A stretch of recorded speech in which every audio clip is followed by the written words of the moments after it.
தேர்தல் அறிக்கையில் இருக்கக்கூடிய வாக்குறுதி வந்து 2.5 லட்சம் வேலைவாய்ப்புகள் உருவாக்கும், காலி பணியிடங்கள் அரௌண்ட் 3.5 லட்சம் நிரப்பப்படும் அப்படின்னு சொல்லியிருந்தாங்க. டாக்டர் அன்புமணி ராமதாஸ் இந்த மோசடி அறிவிப்பு பற்றி விரிவாக இன்னைக்கு அறிக்கை வெளியிட்டிருக்காரு. ஜனவரி 2026 அன்னைக்கு நீங்கள் கேலண்டர் வெளியிட்டாலும் எக்ஸாம் எப்போ ஆரம்பிக்குது? ஃபர்ஸ்ட் நோட்டிஃபிகேஷன் எப்போ? ஆறாவது மாதம் தான் ஃபஸ்ட் எக்ஸாமு. ஃபஸ்ட்டு எக்ஸாமே 6வது மாதம். எப்படி நடத்துவீங்க? அந்த எக்ஸாம் நடத்தி அதோட ரிசல்ட்டு இவாலுவேஷனு ரிசல்ட்டு 44 பேருக்கு எப்படி கொடுப்பீங்க? எப்படி ஒரு சம்பிரதாயமான அறிவிப்பு இதுன்னு தெரியுதா? இதே போல் இந்த அடையாறு கால்வாயை சுத்தம் செய்யும் பணி நிறைய பேர் கேட்டாங்க சார். 1900 கோடின்னு இதுக்கு ஒதுக்கிட்டு அந்த பணத்தை எடுத்து வேறு எதுக்கு செலவு பண்ணுறோம்? நேற்றைய பட்ஜெட்டில் வந்து 44,000 பேருக்கு வந்து நாங்கள் வேலை தரோம் அப்படின்னு சொல்லியிருக்காங்க. தேர்தல் அறிக்கையில் இருக்கக்கூடிய வாக்குறுதி வந்து 2.5 லட்சம் வேலைவாய்ப்புகள் உருவாக்கப்படும், காலி பணியிடங்கள் அரௌண்ட் 3.5 லட்சம் நிரப்பப்படும் அப்படின்னு சொல்லியிருந்தாங்க. சொல்லுங்கள், அது எந்த அளவுக்கு சாத்தியம் சார்? இவங்க சொல்லியிருக்காங்க 44,000 வேலை கரெக்டுங்களா? உங்கள் கையில் இருக்கிறது டிஎன்பிசி கேலண்டர். ஆமாம், எந்தெந்த எக்ஸாம் எப்போ வருது? அது ஒவ்வொரு ஆண்டும் ஜனவரி மாதம் டிஎன்பிசி கேலண்டரை வெளியிட்டு விடுவார்கள். அந்த கேலண்டரை வெளியிடுவதோட நோக்கம் என்னன்னு கேட்டிங்கன்னா, யார் அந்த எக்ஸாம் ஆஸ்பிரன்ஸ் இருக்காங்களா அவங்களுக்கு ஒரு டென்டேட்டிவ் டைமை சொல்லிவிடுவாங்க. அக்டோபரில் எக்ஸாம்னா நீ இப்போலேருந்து படிக்க ஆரம்பிச்சிடு, ஓகேவா? ஸோ இதுதான் அந்த கேலண்டர் வெளியிடுவதற்கான நோக்கம். வருடம் டிஎன்பிசி இது போன்ற கேலண்டரை வெளியிட்டுவிடும். டிசம்பர் 2025 வரை டிஎன்பிசி என்னென்ன தேர்வுகளை நடத்தப் போகிறது என்பதற்கான கேலண்டர் ஏற்கனவே வெளியிடப்பட்டு விட்டது. அந்த விவரம் தான் உங்கள் கையில் இருக்குது. என்னென்ன எக்ஸாம்ன்றதை சொல்லுங்கள். சிவில் சர்வீஸ் எக்ஸாம் வந்து குரூப் 1 அது எப்போன்னா 1/4/2025 அதிக நோட்டிஃபிகேஷன் வந்துச்சு. இது வந்து 6வது மாதம் ஜூன் மாதம் 15ஆம் தேதி வந்து எக்ஸாம் பேர் மட்டும் படிங்க. அந்த குரூப் 1ல் அதிகபட்சம் 80 பேர். ஆமாம், அதுக்கு மேலே எடுக்க முடியாது. அது எதுனா இந்த deputy collector, DSP, division fire officer, அந்த போஸ்ட்டு 80 பேருக்கு மேலே எடுக்க முடியாது. அதில் அடுத்து குரூப் 4 சர்வீசஸுக்கு வந்து 7வது மாதம் ஜூலை மாதம் வந்து எக்ஸாம் வச்சுருக்காங்க. அது ஒரு 2000-3000 பேர் அதில் எடுப்பாங்கன்னு வச்சுக்கோங்க. அப்புறம் காம்பைன்டு டெக்னிக்கல் சர்வீஸ் எக்ஸாமினேஷன் அது இன்டர்வியூ போஸ்ட் அதெல்லாம் அது வந்து 21/7/2025.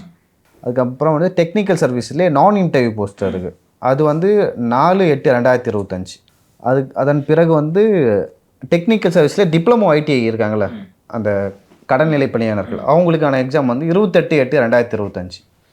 அப்புறம் சிவில் சர்வீஸ் எக்ஸாம்ஸ் வந்து குரூப் 2 இன்டர்வியூ நான் இன்டர்வியூ 2 போஸ்ட் இருக்கும். ஆமாம், குரூப் 2ல் ஏன்னு ஒன்று இருக்குது. அது வந்து 28/9/2025. சிவில் சர்வீஸ் எக்ஸாமில் விஏ சர்வீசஸ்ன்னு இருக்குது.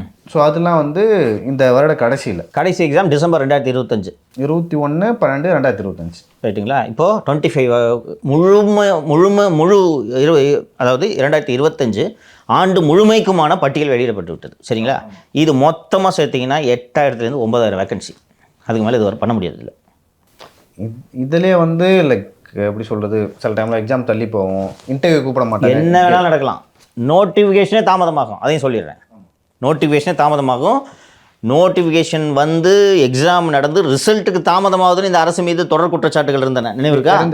இருந்தது. டிஎன்பிசிக்கே வந்து இயக்குனர் நியமிக்கல, சேர்மன் நியமிக்கல, அண்ட் இது போல் குற்றச்சாட்டுகள் இருந்தது. ஸோ இந்த 25 வரைக்கும் வெளியிட்டிருக்கக்கூடிய பட்டியலின்படியே தேர்வுகள் முழுமையாக நடைபெறுமான்றது இன்னும் ஒரு எக்ஸாம் கூட கமெண்ட்ஸ் ஆகல. ஃபஸ்ட் எக்ஸாமே நோட்டிஃபிகேஷனே ஏப்ரல் இந்த மாதம் தான்.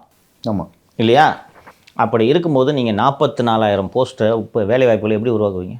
டாக்டர் அன்புமணி ராமதாஸ் இந்த மோசடி அறிவிப்பு பற்றி விரிவாக இன்றைக்கி அறிக்கை வெளியிட்டிருக்கார். முதல்வரோட அறிவிப்புகள்லேயே முரண்பாடு இருக்குன்றார். இது எதுக்கு இதை நான் குறிப்பிட்றேன்னா, எவ்வளவு அப்பட்டமாக போய் சொல்கிறாங்க தெரியுதா? பட்ஜெட்டை படிக்கிறீங்க, 44,000 வேலைவாய்ப்புகள் உருவாக்கப்படும், தேர்வு நடத்தி எடுக்கிறோம் அப்படின்னு சொன்னோன்னா கேலண்டர் வந்துருச்சு. எப்போ எடுக்க போகிறீங்க? ஜனவரி 2026 அன்னைக்கு நீங்கள் கேலண்டர் வெளியிட்டாலும் எக்ஸாம் எப்போ ஆரம்பிக்குது? ஃபஸ்ட்டு நோட்டிஃபிகேஷன் எப்போ? 6வது மாதம் தான் ஃபஸ்ட் எக்ஸாமு. ஃபஸ்ட்டு எக்ஸாமே 6வது மாதம். எப்படி நடத்துவீங்க? அந்த எக்ஸாம் நடத்தி அதோட ரிசல்ட்டு இவாலுவேஷனு ரிசல்ட்டு 44 பேருக்கு எப்படி கொடுப்பீங்க? எப்படி ஒரு சம்பிரதாயமான அறிவிப்பு இதுன்னு தெரியுதா? இதே போல் இந்த அடையாறு கால்வாயை சுத்தம் செய்யும் பணி நிறைய பேர் கேட்டாங்க சார். ஆக்சுவலாக இப்போ இல்லை, அது எல்லா ஆட்சியிலையும் வந்து ஒருத்தவங்க சம்பாதிக்கனா கூவம் வந்து சீரமைக்கப்படும் அப்படின்னு சொல்லிட்டு ஒரு நோட்டிஃபிகேஷன் வரும். ஒவ்வொரு பட்ஜெட்லையும் இருக்குது, கவனிச்சிங்களா? அது எல்லா ஆட்சியிலையுமே இருக்குது. அதிமுக ஆட்சியிலும் இருக்குது, இந்த ஆட்சியிலையும் ஒவ்வொரு பட்ஜெட்லையும் அப்படியே இதை படிக்கிறீங்களே. இன்றைக்கி டிஜிட்டல் யுகம், எல்லா பட்ஜெட்டோட நகலும் இன்றைக்கி இணையத்தில் இருக்குது. எடுத்து கம்பேர் பண்ண மாட்டாங்களா? இல்லை, இப்போ போன வருடம் 1500 கோடி வந்து அவங்க செலவு பண்ண சொன்னாங்க. அதோட ரிசல்ட்ஸ் எங்கே? இது நான் அந்த 1500 கோடி திருடிட்டாங்கன்ட்டு நான் சொல்ல வரல, கமெண்ட்ஸே ஆயிருக்காது. புரியுதா? 1500 கோடி இதுக்கு ஒதுக்கியிருக்காங்களா, 1200 கோடின்னு இதுக்கு ஒதுக்கிட்டு அந்த பணத்தை எடுத்து வேறு எதுக்கு செலவு பண்ணுறோம். இந்த கவர்மெண்ட்டில் நடக்கக்கூடிய ஒரு இன்னொரு முக்கியமான குளறுபடி என்னவென்றால் இதுதான். இப்போ இந்த உட்கட்டமைப்புக்கு 57,000 கோடி சொன்னேன்ல, இந்த 57,000 கோடிக்கு பற்றாக்குறை ஒதுக்க முடியலன்னு வச்சுங்க, இதுலேருந்து எடுப்பாங்க 500. புரியுதா? இது கையில் துட்டு பார்க்குறது. கோவத்தை சரி பண்ணி என்ன பண்ண போகிறோம்? யாருக்கு தெரியும்? யார் கேட்க போகிறா சரி பண்ணலாம்? 6,500 கோடி மழைநீர் வடிகால் கட்டுறதுக்கு பயன்படுத்தணும்னு சொல்லிட்டு சொன்னாங்களா? தண்ணி எவ்வளோ நினச்சுன்னு பார்த்தோம். அது உள்ள உண்மையிலே மழைநீர் வடிகால் கட்டியிருக்காங்களா இல்லையானு உள்ளே உடச்சி பார்த்தா தான் தெரியும். யார் பார்க்குறது? எவ்வளோ எளிது. கண்ணுக்கு முன்னாடி தெரிகிற கக்கூசையை கட்டிட்டு 430 கோடி அடிச்சவங்க தானே வைங்க. இங்கே இப்போது இன்று காலையில் பார்த்தேன், தியாகராய நகரில் இந்த கார்னரில் பனகல் பார்க்கு பக்கத்தில் ஒரு டாய்லெட்டுக்கு நல்லா தான் இருக்குது பார்க்குறதுக்கு. சரியா? பணியாளர்கள் இருக்கிறார்களா? இவர்கள் சொல்லுவது போல் அந்த பயோ சென்சார்லாம் அங்கே இருக்கா? அதெல்லாம் சேர்த்து தானே பில்லு வாங்கியிருக்காங்க. இது டி நகர் மையப்பகுதியில் இருக்கிறதுனால இது நல்லா வச்சுருக்கிறீங்க. கொருக்குப்பேட்டையில் எப்படி வச்சுருப்பீங்க? மாதவரத்தில் எப்படி வச்சுருப்பீங்க? அதுக்கும் சேர்த்து தானே 430 கோடி. அடுத்த ஆண்டுக்கு 1200 சொச்சம் கோடி போட்டிருக்காங்க பார்த்தீங்களா? இப்படி கண்ணுக்கு தெரியறதுலே இப்படி அடிக்கிறாங்கன்னா அடையாறு கால்வாய் சுத்தம் பண்ணுறேன்றதில் எப்படி அடிப்பாங்கன்னு யோசிச்சு பாருங்கள்.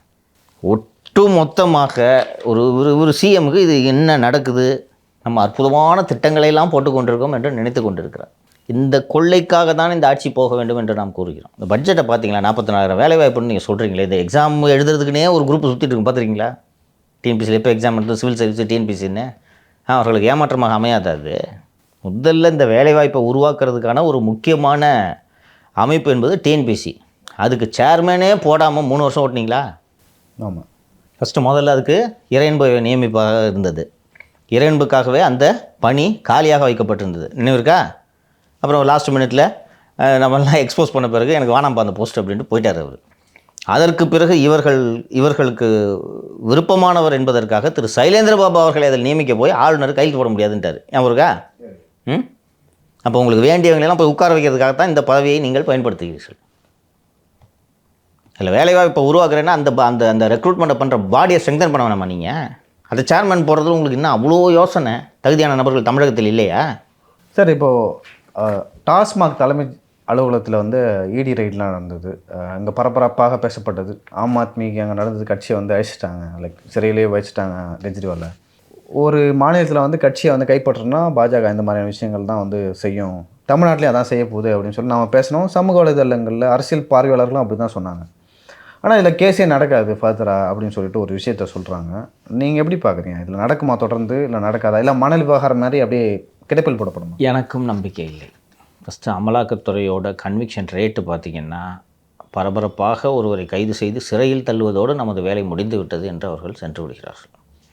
வேரியஸ் ரீசன்ஸ் இருக்குது. இன்றைக்கி இந்த கேஸு திமுகவை டார்கெட் பண்ணுறதுக்கான முக்கியமான கேஸு என்பதற்காக இதை இவ்வளவு கவனம் செலுத்துகிறார்கள். தேர்தல் முடிந்த பிறகு இந்த வழக்குகளை தொடுவார்கள் என்றால் நமக்கு பதில் இல்லை.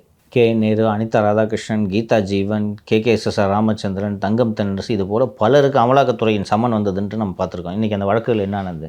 எந்த முன்னேற்றமும் இல்லாமல் இருக்கிறது. திரு செந்தில் பாலாஜி அவர்கள் மீது பரபரப்பாக நடந்தது. அந்த வழக்கு உச்சநீதிமன்றத்தில் இருக்குது. மணல் நீங்கள் குறிப்பிட்டது போல் 4,730 கோடி ரூபாய்க்கு சட்டவிரோதமாக மணல் அள்ளப்பட்டிருக்கிறது என்று அமலாக்கத்துறையே நீதிமன்றத்தில் ஒரு பிரமாண வாக்குமூலத்தை தாக்கல் செய்தார்கள்.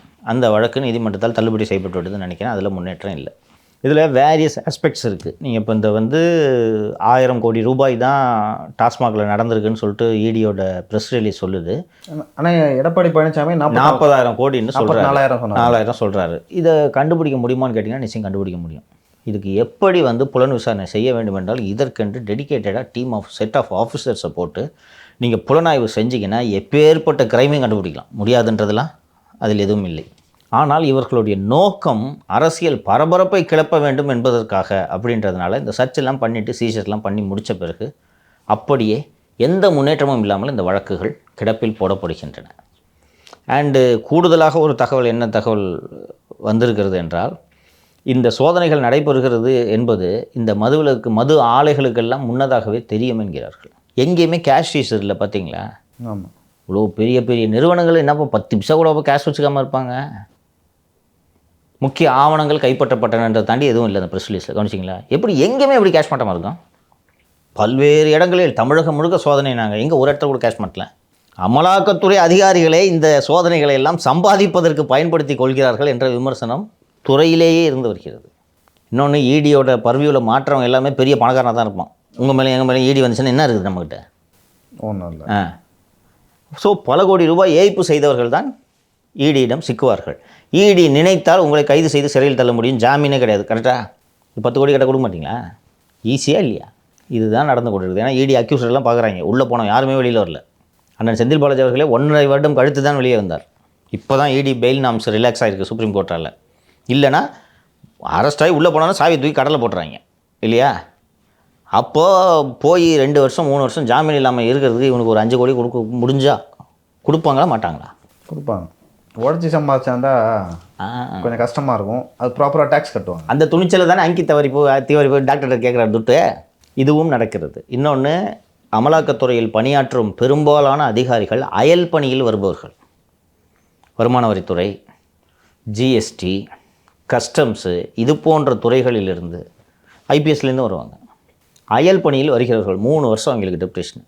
இந்த வழக்கு புலன் விசாரணை, இந்த டாஸ்மாக் வழக்கு எடுத்துக்கலாம். இது புலன் விசாரணை நடந்துகிட்டு இருக்கா? இது புலன் விசாரணை வடிக்கிறதுக்கு 2-3 வருஷம் ஆகிடும் இல்லைங்களா? அதுக்குள்ளே இல்லை 2 வருஷம் ஆகுதுன்னு வச்சுங்க. அந்த அதிகாரி, இதை விசாரணை அதிகாரியோட டென்யூர் காலம் வந்து 3 ஆண்டு முடிஞ்சிச்சுன்னா அவர் போயிட்டாருன்னா அடுத்த வரவருக்கு இதில் இன்ட்ரெஸ்ட் இருக்காது. இந்த கேஸில் என்ன இருக்குன்னே தெரியாது. இதனால் தான் அமலாக்கத்துறையோட பெரும்பாலான வழக்குகள் நீதிமன்றத்தில் தண்டனையில் சென்று முடிவதில்லை. ஏதாவது பொலிட்டிக்கலாக இன்ட்ரெஸ்ட் இருக்கா கேஸை? இன்னொன்று, தமிழகத்தில் இப்போது நடக்கும் சோதனைகளும் அரசியல் ரீதியாக பேச்சுவார்த்தை நடத்துவதற்காக தான் பயன்படுத்தி கொள்கிறார்களே தவிர இதில் தண்டனை வாங்கி தரணுன்ற நோக்கம் எல்லாம் இவர்களுக்கு இருப்பதாக தெரியவில்லை. ஒரு தண்டனை வாங்கி தரணுன்ற நோக்கம் இருந்துச்சுன்னா நீங்கள் அக்ரெசிவாக அந்த இன்வெஸ்டிகேஷனை பர்சீவ் பண்ணி சார்ஜ் ஷீட் போடணும். ஆனால் அது போல் எதுவுமே நடப்பதில்லை. அதனால் எனக்கும் நம்பிக்கை இல்லை. உங்களுக்கு இந்த சர்ச்சோட நோக்கம்னு ஒன்று இருக்குல்ல, இந்த நோக்கமே பழுதானது. அரசியல் காரணத்துக்காக தான் இந்த சர்ச் பண்ணுறாங்க. நான் அதில் எனக்கு துளியும் தயக்கம் இல்லை இதை சொல்கிறதுக்கு. செந்தில் பாலாஜி பொறுப்பில் இருக்கக்கூடிய 60 தொகுதிகளுக்காக தான் இந்த சோதனைகள் நடத்தப்பட்டன. அப்படி இருக்கும்போது அந்த நோக்கம் நிறைவேறிச்சுன்னா இந்த என்ன ப்ராசிக்யூட் பண்ண போகிறாங்க? பெரிதாக எதுவும் நடக்கும் என்ற நம்பிக்கை எனக்கும் இல்லை. சரிங்க சார், பொறுத்திருந்து பார்க்கலாம் எந்த மாதிரியான நடவடிக்கைகளை இடி எடுக்குது. சார் ஃபர்தராக அதில் இன்வெஸ்டிகேஷன் நடக்குதா இல்லையான்னு பார்க்கலாம். ரொம்ப நன்றி உங்களுக்கு. நன்றி.